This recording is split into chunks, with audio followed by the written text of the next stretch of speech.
Hi. So let us today have a look at these type of integrals. We have integration of a plus b sin x plus c cos x.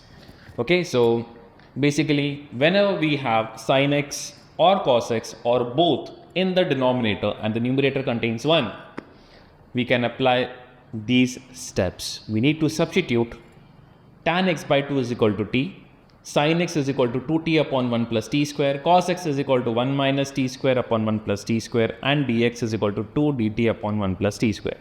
It seems strange initially, but you'll see how it helps. So let us have our first question, that is integration of 1 upon 3 plus 2 sin x dx. Now, as I told you, we need to substitute all these values inside this. We don't have tan x by 2, that is will be used for resubstitution. Well, we have other terms, few of the other terms. We have sin x, so we can substitute 2t upon 1 plus t square in place of sin x, and in place of dx we can substitute 2 dt upon 1 plus t square. So once you do the substitution, now we have to simplify this. Now the denominator contains these two terms. We have 3 and 2 into 2t upon 1 plus t square. Just cross multiplying and simplifying, we'll get like this. Cancelling out 1 plus t square, we'll get a quadratic equation. And now you know how to solve a quadratic equation, right?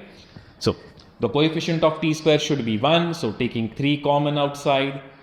Now calculate the third term. How do we calculate the third term? We multiply the coefficient of t by half and square it. So multiplying it by half and squaring it, I'll get 4 by 9.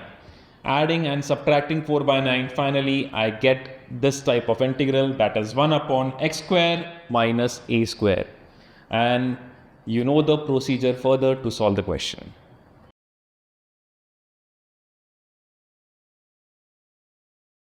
So let's have a look at yet another question. In this question we have sin x as well as cos x. So making all these substitutions and simplifying our equation. So in place of cos x, we have 1 minus t square upon 1 plus t square. In place of sin x, I have 2t upon 1 plus t square. 2 is just alone, so we need to simplify this. We need to cross multiply 1 plus t square there, and taking the denominator as common and cancelling it out, I'll get a quadratic equation this time, t square minus 2t plus 1. Again, it's a quadratic equation, so you know we need to calculate the third term, complete a square, and apply the formula.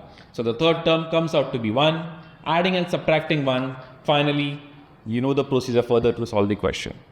So once you apply the formula, make sure you resubstitute this value of t in your final answer.